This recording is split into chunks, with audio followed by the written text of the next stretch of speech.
Hello everyone, स्वागत है आप सभी का अरविंद कुंडा चैनल पर। सभी साथियों को नमस्कार। सेंट्रल लेवल पर टीचिंग और नॉन टीचिंग स्टाफ की बम्पर पदों पे भर्ती निकली है।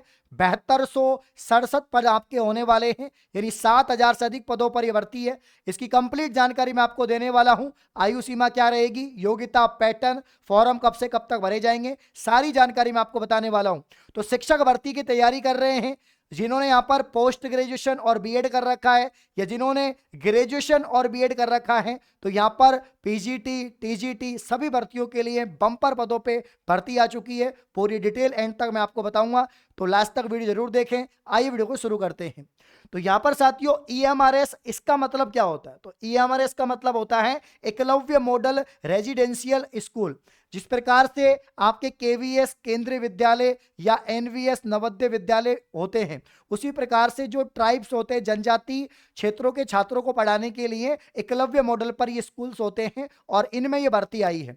तो साथ ही इस बार बम्पर पदों पे भर्ती आई है ईएमआरएस के अंदर। टोटल पद हैं 7267, और इसमें आयु, योग्यता, पैटर्न की हम लोग बात यहां पर करने वाले हैं। तो साथियों सबसे पहले बात करते हैं कि इसके आवेदन कब से शुरू हो रहे हैं, फॉर्म कब से शुरू हो रहे हैं। तो मैं आपको बता देता हूं कि 19 सितंबर से इसके फॉर्म शुरू हो रहे हैं, और 23 अक्टूबर 2025 तक इसके फॉर्म भरे जाएंगे। यानी आप प्रिंसिपल पद के लिए आप दोस्तों यहां पर पीजीटी, टीजीटी जो टीचिंग पोस्ट है, और जो नॉन टीचिंग पोस्ट है, अकाउंटेंट है, या दोस्तों जेएसए पद है जो क्लर्क लेवल का पद है, इसके लिए अगर आप फॉर्म लगाना चाहते हैं तो बहुत बढ़िया भर्ती है। ठीक है ना। तो यहां पर जो है आपके आवेदन स्टार्ट हो रहे हैं 19 सितंबर से, भरे जाएंगे 23 अक्टूबर तक। इसमें एससी, एसटी या फीमेल कैंडिडेट जो है उसकी फीस नहीं है, बट प्रोसेसिंग फीस यहां पर लग रही है। 500 रुपए आपके प्रोसेसिंग फीस यहां पर लगेगी। तो इसका जो डिटेल नोटिफिकेशन है वो भी मैं आपको दिखा देता हूं। ये देखिए दोस्तों, ईएमआरएस स्टाफ सिलेक्शन जो आपका एग्जाम है, जिसे शॉर्ट में हम लोग कहेंगे ईएसएसई 2025। ठीक है ना। तो ये यहां पर दोस्तों जो national education society for tribal student, tribal जो जनजाति छात्र होते हैं उनके लिए दोस्तों ये आपके भर्ती होती है। अब यहां पर इसकी पूरी डिटेल मैं आपको बता देता हूं। ठीक है ना। तो कंप्लीट डिटेल इसकी आप लोग देख सकते हैं, सभी साथी कंप्लीट डिटेल इसकी देख सकते हैं, जो इस वीडियो के अंदर मैं आपको यहां पर बता दूंगा। ठीक है भाई। तो यहां पर साथियों आप लोग सभी देखेंगे, सभी लोग यहां पर देखेंगे। प्यारे भाइयों एक बार मैं इसको इरेज कर देता हूं। हाँ, अब देखिए यहां पर सभी साथी देखेंगे कि सबसे पहले हम बात करेंगे इसमें जो क्वालिफिकेशन है और जो एज लिमिट है उसकी बात कर लेते हैं कि eligibility criteria qualification 22 number page पे आपको मिलेगा। तो वहां पर मैं आपको बता देता हूं। तो इसमें बहुत सारे वेरियस पोस्ट पे भर्ती है, वेरियस पोस्ट पे भर्ती है दोस्तों। Group A, group B, group C के इसमें पद हैं, है ना। जैसे प्रिंसिपल की पोस्ट है, PGT, TGT, non teaching staff, जिसमें प्रोसेसिंग फीस आपकी लग रही है, फॉर्म फीस इसके अंदर नहीं है। फॉर्म फीस जो जनरल कैटेगरी है उसके लिए यहां पर रहेगी साथियों, देख सकते हैं। ठीक है ना। अब इसमें पूरा टीयर 1 होगा, टीयर 2 होगा, बहुत सारे प्रोसेस यहां पर होंगे, तब जाके आपका फाइनल सिलेक्शन होगा, और सबकी डेट यहां पर इसमें दे रखी है। तो अब चलते हैं 22 नंबर वाला जो पेज है उस पर चलते हैं, और वहां पर सारी जानकारी आएगी। इससे पहले यहां पर आप देख सकते हैं कि इन्होंने टोटल वैकेंसियों के बारे में बता रखा है। ये वाला पेज आप जरूर देखें जो वैकेंसी वाला है। उम्मीद है आपको ये पेज दिखाई दे रहा है कि कौन कौन से पद पर कितनी यहां पर भर्तियां होने वाली हैं। जैसे प्रिंसिपल पोस्ट के लिए 225 पद है भाई। प्रिंसिपल अगर आप बनना चाहते हैं तो 225 पद है। और यहां पर पीजीटी जो फर्स्ट ग्रेड के टीचर जिन्हें आप कहते हैं, जिन्होंने या मास्टर ऑफ साइंस कर रखा है, या आपके पीजी पोस्ट ग्रेजुएशन कर रखी है, साथ में बीएड कर रखी है, तो उसके यहाँ पर टोटल 1460 पद हैं। इसके अलावा टीजीटी जो है ग्रेजुएशन और बीएड, तो यहाँ पर 3962 जो सबसे अधिक यहाँ पर जो पोस्ट है इसके अंदर वो आपके टीजीटी की है। फीमेल स्टाफ नर्स की 550, हॉस्टल वार्डन की 635 है, अकाउंटेंट की 61 है, जूनियर सेक्रेटरीट अकाउंटेंट जो आपके असिस्टेंट है जीएस है, यहाँ पर जो क्लरिकल पोस्ट है उसकी 228 पद हो जाएंगे। लैब अटेंडेंट के 146 हैं, और टोटल यहां पर 7267 पद हैं, याद रखना। ठीक है ना। तो ये तो पोस्ट की बात हो गई। बाकी इन्होंने बता रखा है कि पीजीटी में कौन कौन सी सब्जेक्ट हैं, और सब्जेक्ट वाइज यहां पर पोस्ट की हिंदी की कितनी है, इंग्लिश की कितनी है, मैथ केमिस्ट्री के भैया 169 पद हैं, फिजिक्स बायोलॉजी, इन सब का आप लोग यहां पर फॉर्म लगा सकते हैं। इसके अलावा दोस्तों टीजीटी यहां पर Hindi, English, math, social study, आपके साइंस और कंप्यूटर साइंस, इसकी भी टोटल पोस्ट के बारे में यहां पर बता रखा है। बाकी यहां पर जो लैंग्वेज के हिसाब से दोस्तों दे रखा है आप लोग देख सकते हैं। और भी यहाँ पर जो नॉन टीचिंग स्टाफ है उनकी पोस्ट भी कैटेगरी के हिसाब से बांट रखी है। तो ये डिटेल जो नोटिफिकेशन है ये तो मैं आपको प्रोवाइड करवा दूंगा, मुख्य मुख्य जो चीजें हैं वो आप लोग देख लीजिए। तो पेज नंबर अपन 22 पे चलते हैं। किस पे चलते हैं साथियों? पेज नंबर 22, जहां पर आपकी क्वालिफिकेशन डिटेल वगैरह मिलेगी भाई, ठीक है ना। तो ये आपके यहाँ पर डिटेल आ गई है। ये पेज नंबर 16 हो गया, ये 17 है आपका।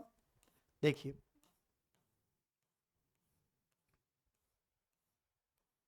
ये प्रत्येक पोस्ट की यहाँ पर जानकारी इन्होंने दे रखी है जो आप देख सकते हैं साथियों, और ये मैं टेलीग्राम पे डाल दूंगा, वहां से आप पढ़ लेना। बाकी जो मुख्य मुख्य बातें हैं वो मैं आपको इस वीडियो के अंदर बता रहा हूं, क्योंकि जानना जरूरी है। ऐसी भर्तियां बार बार नहीं आती हैं और बहुत अच्छे लेवल की भर्ती है। तो यहाँ पर जो आपके एलिजिबिलिटी क्राइटेरिया, जो क्वालिफिकेशन है, ये जानना जरूरी है कि कौन कौन फॉर्म लगा सकता है। क्या हम, पहली बात तो ये सेंट्रल लेवल की भर्ती है, तो किसी भी स्टेट का, चाहे तुम राजस्थान के हो अपने या बाहर के स्टेट के हो, यूपी बिहार पंजाब, कहीं के भी इसमें फॉर्म लगा सकते हैं। तो कोई समस्या यहां पर साथियों नहीं है। अब इधर देखिए आप लोग, सबसे पहले प्रिंसिपल पद के लिए, ठीक है ना, तो यहां पर 50 साल से ज्यादा नहीं होनी चाहिए, इन्होंने कह रखा है कि 50 साल से ज्यादा ना हो। बाकी SC ST और जो आपके OBC कैटेगरी है उनको तो छूट रहती है। अब यहां पर इन्होंने दे रखा है कि प्रिंसिपल बनने के लिए आपकी क्या योग्यता होनी चाहिए। तो यहां पर इनिशियल जो क्वालिफिकेशन है, master degree from recognised institute with least 50%, यानी 50%, कम से कम 50% मार्क्स के साथ में आपका पोस्ट ग्रेजुएशन होना चाहिए, मास्टर डिग्री होनी चाहिए, और बीएड आपका होना चाहिए भी, 50% के साथ में बीएड होना चाहिए। ये बातें इन्होंने की गई हैं, ठीक है ना। और भैया आप जब प्रिंसिपल बन रहे हैं तो आपको एक्सपीरियंस भी होना चाहिए, क्योंकि डायरेक्ट प्रिंसिपल तो बनाएंगे नहीं, तो हल्का फुल्का टीचिंग का एक्सपीरियंस भी इन्होंने मांगा है कि यहाँ पर प्रिंसिपल के लिए गवर्नमेंट, स्टेट गवर्नमेंट या autonomous organisation, central state government, वहां पर लेवल 12 जो है इसका दोस्तों पे मैट्रिक्स रहेगा। बाकी एक्सपीरियंस वगैरह यहाँ पर इसमें मांगा गया है, वो सारी जानकारी आप लोग देख सकते हैं। अब जो यहाँ पर PGT की बात करते हैं, जिसके लिए कोई एक्सपीरियंस नहीं होगा, अगर आपने पोस्ट ग्रेजुएशन कर रखा है, जैसे अगर मैंने MSc केमिस्ट्री से और बीएड कर रखा है तो मैं इसमें फॉर्म लगा सकता हूँ। जिन्होंने MA कर रखा है हिंदी से वो भी लगा सकते हैं। तो किसी भी सब्जेक्ट से अगर आपने यहाँ पर पोस्ट ग्रेजुएशन कर रखा है, साथ में बीएड कर रखी है, तो फॉर्म लगा सकते हैं। लेकिन कुछ पोस्ट ऐसे ME हो गया या कंप्यूटर साइंस हो गया, इसमें अगर आपने PG कर रखा है और बीएड नहीं है तो कोई दिक्कत नहीं है, फॉर्म लगा सकते हैं, ठीक है ना। तो यहाँ पर 40 साल से ज्यादा आपकी उम्र नहीं होनी चाहिए PGT के लिए, फर्स्ट ग्रेड टीचर के लिए, और साथियों यहाँ पर बीएड प्लस मास्टर डिग्री चाहिए होगा।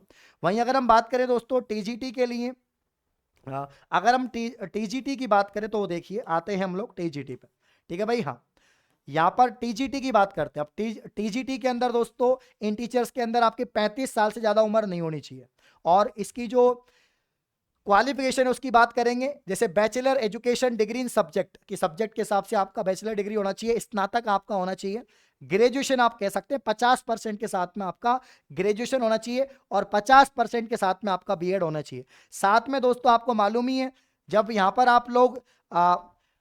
आप लोग साथियों TGT टीचर के लिए अप्लाई कर रहे हैं तो CTET जरूरी है, ठीक है ना। CTET जरूरी है, याद रखना, CTET होना चाहिए आपके पास में। क्या होना चाहिए साथियों? यहाँ पर CTET होना चाहिए, qualified in the central teacher eligibility test paper 2 conducted by the government of India, CTET certificate issued on before the cut off date, ठीक है ना। तो यहाँ पर CTET होना चाहिए, और जब भी आप सेंट्रल लेवल की जो शिक्षक भर्ती है उनमें अप्लाई कर सकते हैं। तो ये सारी जानकारी है जो मुख्य मुख्य पद के लिए।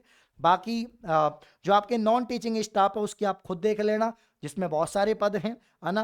JSA वगैरह है, उसमें 12वीं पास है, क्लर्क लेवल की भर्ती है, उसकी डिटेल आपको नोटिफिकेशन में मिल जाएगी। तो कुल मिला के काफ़ी अच्छी भर्ती है, सारी डिटेल मैंने लगभग बता दी है जो है, और बाकी टेलीग्राम पर डाल रहा हूँ, देख लो। इस प्रकार की और वीडियो पाने के लिए आप चैनल को सब्सक्राइब करें। धन्यवाद।